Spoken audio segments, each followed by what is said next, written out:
Hello everyone. In this video, we are going to understand all the multi-row functions in MySQL. In the previous videos, we already have completed all the single row functions in MySQL. We already have discussed what do you mean by single row function, what is multi-row function, correct? And we have covered all the categories of single row functions in MySQL. So let's take one quick recap of different categories of single row functions, and then quickly we will start with multi-row functions in MySQL. So let's start. So in previous videos, we have seen these functions in SQL are divided into two major categories. One is single row functions, another one is multi-row functions. The definition, the meaning behind this, we already have discussed, guys. So if you would have missed it, go back, first watch those videos, and then come to this multi-row functions. Directly don't jump to the multi-row functions by skipping previous videos, guys. Okay. So go back and watch those videos if you have missed it. So under single row functions, we have covered first string functions category. In that we have seen upper, lower, substring, in string. And for each of this example, we already have solved small queries as well. How you have to use this function while solving the queries, that practice questions also we already have solved into our previous videos, guys. So next category we have seen number functions, next date and time function, and last we have discussed about control flow functions in MySQL.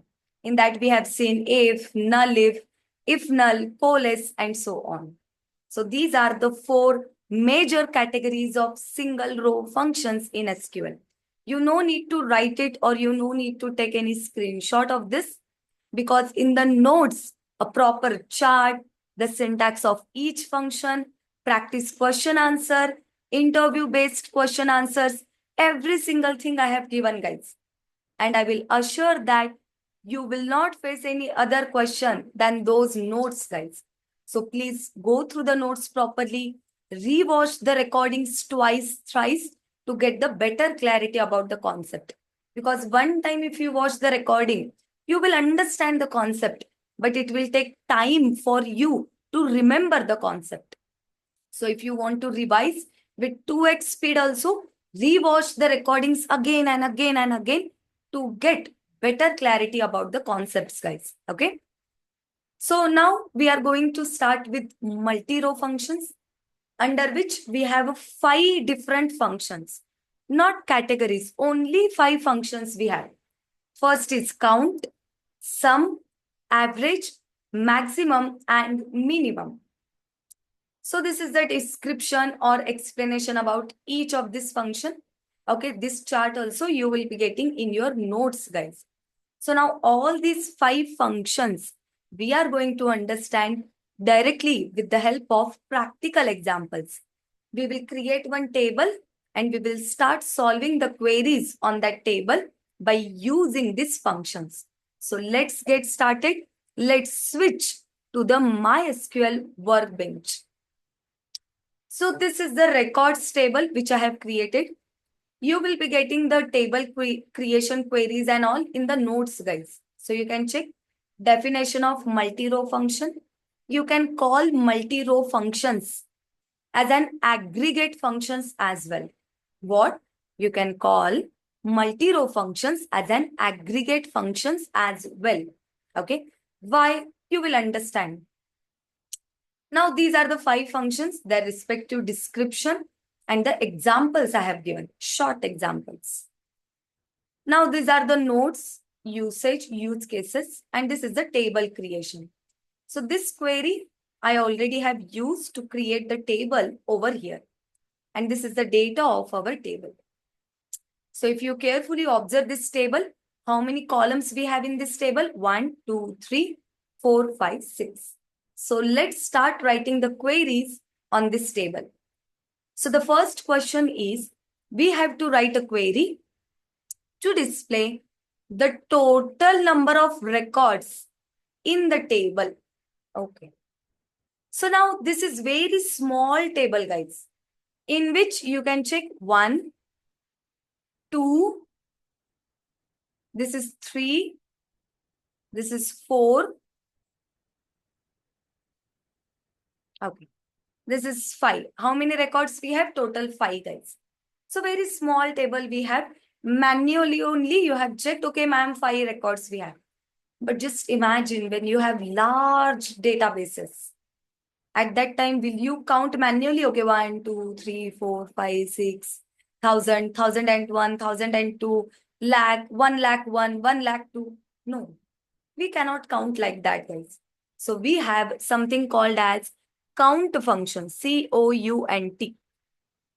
I want to count the total number of rows present in the table. So you just pass count of everything.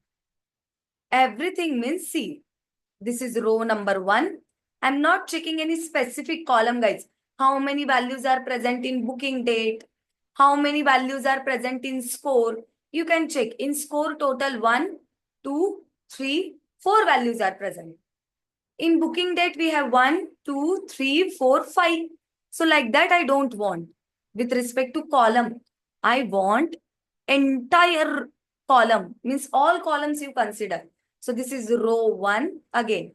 This is row 2. Next, this is row 3. So all columns you consider complete and give me the rows count. So my dear, what will be the output? How many rows we have?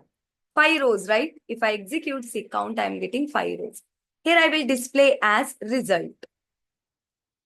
Result. 5 rows. Now if someone will ask you, display the total number of scores present in the records. See, if I write select everything from records, RECORDS, records. So now you tell me how many score values are present in records table. How many scores we have? We don't have 5, guys. This is null. So we have 1, 2, 3, and 4. Total 4 scores we have. So if I tell count the total number of score present in the records, can you see I'm getting only 4. So like that specific column name, if you mention how many non-null values you have, that count it will return. Again, I will repeat, how many non-null values you have, that count it will return. But if you want the records count, how many rows are present, so pass this count of everything, guys. Count of everything. So it won't check whether null value is present or not. No. Do we have any value in that row? Means either for ID or for name or for score. If either of the values is present in the entire row, that row it will consider. In that row, let's say everywhere null is present. What I mean is, look here, everyone. Let's say in this row, here is also null. Everywhere null is present. So my dear, it won't consider this row in the output if all are null. So count of everything means check all the columns. If any not null value is present with respect to all column, let's say this is null. This is also null. This is also null. This is also null. This is also null. But for row number 2, salary is present. So it will consider that row, guys. So that's why I have passed here everything. And if you want total number of scores present in the table, so null value you don't want. So what you will write? Count of scores. Score like this. I'll execute. See, I'm getting 4. You want to check how many IDs are present in the table. What you will pass? Count of ID present in the table. See, total 5 different IDs are present in the table. This is how count function works, guys. I hope I am clear with this. So why we are calling it as a multi-row or aggregate function? Because multiple rows, it will take as an input and it will return one output for per set of rows. So here our set is nothing but all rows, guys. I hope I am clear with this. Now, next question. We will be having many practice questions in the upcoming videos, guys. So don't worry. As of now, focus on the syntax. Write a query to display the total revenue based on the sell amount column in the orders table. So they are telling whatever the total sell amount you have. I'll just write it here, everything. I'll remove the answer of previous code. See, this is our table. So can you see for order ID 1, what is the sell amount? 50. For order ID 2, sell amount is 150. For order ID 3, sell amount is 75. For order ID 4, sell amount 125. For 5, sell amount 100. So total revenue of the company means addition of all sell amount, not average. Addition, guys. So sum of all sell amount means the revenue of that company. So they are asking you to display the revenue of organization means, my dear, the sum of which column, guys? Score column? No. Sales amount column. So we will be writing sum of sell amount. As if you want to give any column name, see, revenue you can give as a column name, or they have given as a total revenue. You will get it in the question, guys. What should be the column aliasing? They will be mentioning in the question only. If I have not mentioned, don't get panic. Okay, this will be mentioned in the question as total revenue. So now if I execute this, so can you check here? The total sales amount of your company is 500 rupees or dollar, whatever it is. So it has taken all 5 rows. 5 rows are present, right, as an input, and it has written only one value as output. That's why we call it as a multi-row function. Multiple rows it will take as an input, and one value it will return as an output. Clear, everyone? Okay. So let's start with the next question. Write a query to display the average exam score from the scores column in the records table. So this is your exam score, correct? Select everything from records, I will write. This is your score. They are asking to display average score, guys. How to display average score? How to display average score? Sum of score divided by total number of score. That basic formula of average, I guess you know, right? So sum of score 78 plus 85.50 plus 88.50 plus 92.00 divided by count of score means 4, guys. Divided by 4, not 5, because count is 4, guys. So who will return the total number of scores? Number of scores. Count function will return, correct? So we will write how to calculate average. You can calculate like this also. Sum of score divided by average of, count of score. Sum of score divided by count of score. Now if I execute this, see, this is the average, guys, 86.000. But instead of this, doing this circus, you can just write, give me the average of score column. I'm getting the same output. So my dear, average means what? Sum divided by total number of scores means average. So we have directly this average function. Got it? Now next. 4th one.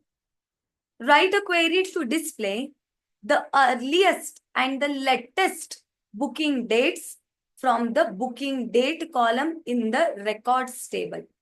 Earliest and latest booking dates. So they are asking to display minimum and maximum. Actually, okay, this question is quite okay only. I'll just modify this question later, guys. Okay. So basically, they are asking us to display the minimum and the maximum of booking date. So let's see what it will display as a minimum and maximum of booking date. I will write minimum of, first we will write everything. Okay, I'll re-execute. So these are the booking dates, guys. Okay. So those who booked recently means maximum, guys. Those who book recently, today, last minute, yesterday. So that is recent booking. Okay. So who will give the recent booking? Max function will give the recent booking. Because why, guys? See here. Let's say today's date is, I'll just write it here, 19 or 2025 dash 11 dash 01. Sorry, I'll take January 01 and 01. This is the date, today's date. 2025, January 01 is the date, 1st of January. If I try to read it as a number, guys, see, by removing this hyphen, what will be the number? 25, then 0101. This is the number. If I take the February batch or February date, 0201, and if I try to take it as a number by removing hyphen, 2025, then 02, then 02. I will write 0202. Which one is the smallest and which one is the largest, guys? This one is the largest, right? So that's why I told the recent date, the future dates, or the present dates will be greater than the past date. So that's why, my dear, if you want to find out the latest booking date, you have to make use of max function. You can write it in uppercase, lowercase, however you want. Function names are not case sensitive. Max of, I will write booking date from records. So this is the latest booking date, 2025, March 20. So now, if I just select everything, so check 2025 March 20 is the latest. Yes. If you check, this is the March month, guys. This is January, February, January, February. So all are past dates. What I told, future dates and present dates, present and future, will be greater compared to the past one. So latest is this. So maximum we have to write. That's all, guys. Maximum. Okay.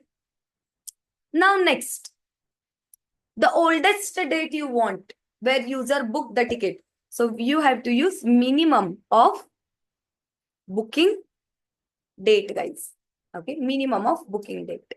So this is the minimum, guys, and this is the maximum. This is the latest one. This is the earliest one. Okay, earliest months means those who booked in past. Okay, those who booked in past. The first booking, guys, that we have to display, which got happened in past, who booked first. After that, remaining bookings happen. So this is the latest one. This is the earliest one. You can check first of 5. This is the oldest booking date. Okay. Now, next question. Aggregate salary information. Write a query to display the count of salaries, means total number of salaries. 1, 2, means they are asking count of salaries means what, guys? They are asking total number of records, rows, which are present in salaries column, not in all columns. So you should not write count of everything. You should write count of salary. So you will get all the rows present in only salary column, not null rows, guys. Okay. Then total salaries paid means sum of salaries they want. Next, highest salary means max of salary they want. Next, that's all, guys. So let's write the query for this. Or I'll copy this only because I guess you understood. Select count of salary means total number of rows present in the salary column. Sum of salary and maximum of salary. Let's type it, let it be. So here I'll write select everything, all rows from records. So check in the salary column how many rows are present? 1, 2, 3, 4. So it should display 4, guys, not 5 records. So I will write check count of salary. So I'm getting 5. Next, what they asked for? Sum of salary also. Sum of salary. Next, max of salary also. They asked max of salary. What else, guys? Minimum salary also we will display. Minimum of salary. That's all. I missed the comma here. Done. You can write it in lower case also, guys. Okay, like this. So now let's execute the query, guys. See, this is count, this is sum of salary, max of salary, minimum of salary. If you want to display average of salary, display the average of salary. So these are 1, 2, 3, 4, 5 aggregate functions in MySQL. Now, one clear rule I'll tell, guys. With the aggregate function, if aggregate functions are present in the select, you cannot attach non-aggregate column in the select. What I mean is, see, aggregate column means what? The column on which you have applied aggregate function. Again, I will repeat. Aggregate column means what? The column, see, salary column. This is normal column. On which have you applied aggregate function? Yes. So this will become aggregate column. Is this aggregate column? Yes. Some function is present. Is this aggregate column? Yes. Is this aggregate column minimum? Yes. Average. Is this aggregate column? Yes. The columns on which you are using aggregate function, that is aggregate column in the select statement. Now in select statement, you are using ID column also. Have you applied any aggregate function on ID here? No. So this is non-aggregate column, guys. So in any database, in SQL, non-aggregate column is not allowed with aggregate group. You should not write ID over here. You should not write. You will get an error, guys. Okay, you will get an error. Sometimes you won't get error like this. See, now it is showing the error. Sometimes you won't get the error, but you will get wrong answer. But now you can check it out here. In aggregated query without group by. Group by immediately in the next to next video we are going to learn. But as of now, do remember very clear rule, guys. With aggregate columns, non-aggregate column in select is not allowed. So here I will write the rule. Just log this rule in the mind. In aggregate columns, non-aggregate columns are not allowed in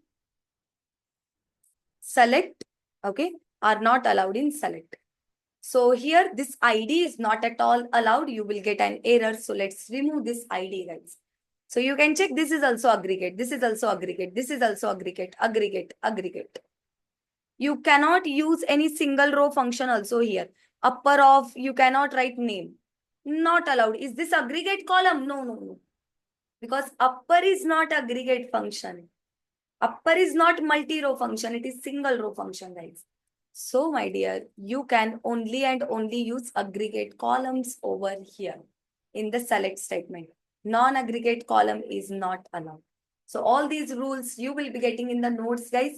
This is all about our today's video. Soon, I will come up with my upcoming videos. In that, I'm going to teach you the group by clause and the order by clause in SQL. The very interesting topic, the most important topic, and the way I'm going to teach you group by order by, you will never ever forget in your life, guys. So from the scratch, by taking n number of practical examples, we are going to learn group by and order by. So this is all about this video, guys. We'll meet in the next video. Until then, take care all of you and have a good day to all. Thank you, everyone.